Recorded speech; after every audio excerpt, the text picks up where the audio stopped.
My name is Diversha Yosmainkost. I go by DJ, and I am the STEM, so the Science, Technology, Engineering, and Math Programs Manager at the USC Joint Educational Project.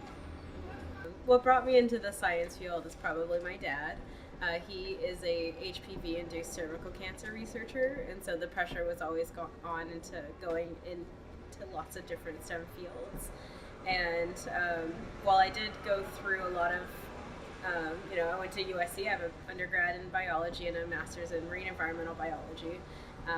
But I had much more fun in both ocean and STEM education than I ever did in academia, and so went that route instead. So there are two main programs that I run here at the Joint Educational Project. There's the Wonder Kids program, and there's the Young Scientist program. The Wonder Kids program is a K through 3 after-school STEM program where I choose different fields of science every semester. I write hands-on curriculum introducing concepts of those fields, and then we bring in scientists that are in those fields to come in and talk. The Young Scientist program is a supplemental science program. I have a staff of undergraduate and graduate students who I train to teach science, and then I send them to about 65 local classrooms, and we help supplement science instruction. So I provide all of the curriculum, I provide all of the supplies, send them to the schools, and then I also evaluate how they're teaching so they become better science communicators.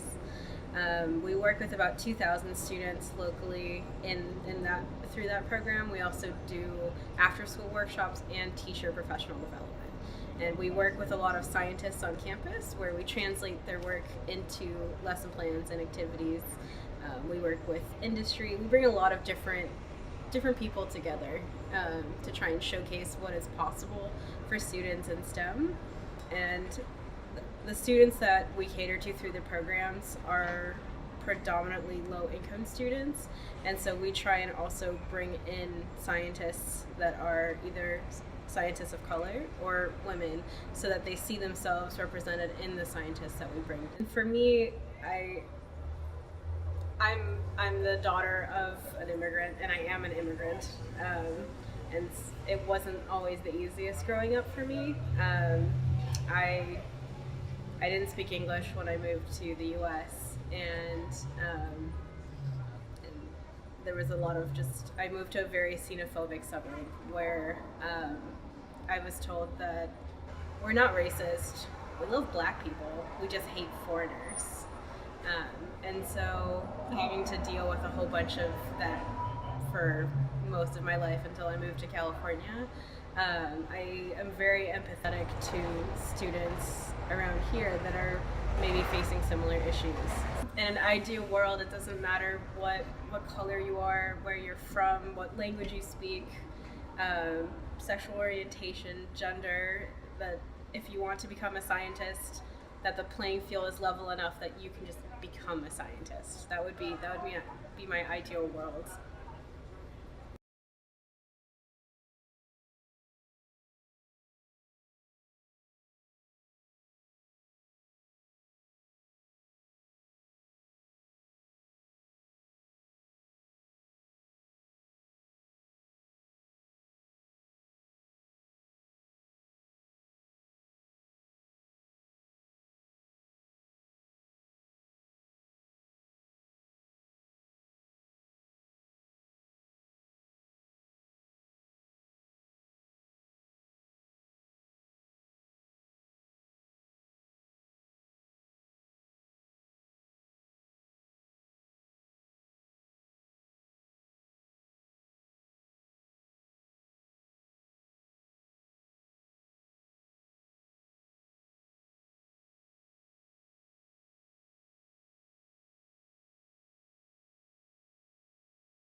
I've worn the same dress, so it's like a Oh, continuous okay. feed. It's assumed that this was maybe 10 later. Cool. Start. Did you want me to explain it or just do it? You can explain it. So this is called an energy stick, and this is how we introduce circuits to fourth graders. It's literally a plastic cylinder. It has aluminum here at the end. There's a battery, lights, and a buzzer. And so right now I'm an open circuit because nothing is flowing through me at the moment. But when I close the circuit, the lights and the noisemakers go off, so I know that it's closed. And then when I break it again, it's an open circuit. So closed, open, closed, open. Oh. So it's an easy way to have third graders and fourth graders visualize what a circuit is. And the reason it works is because we're humans and we're 70% water. And Do we're it. conductive. Do it one more time. I'm going to zoom in on it.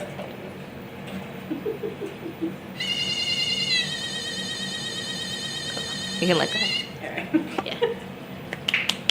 Yay.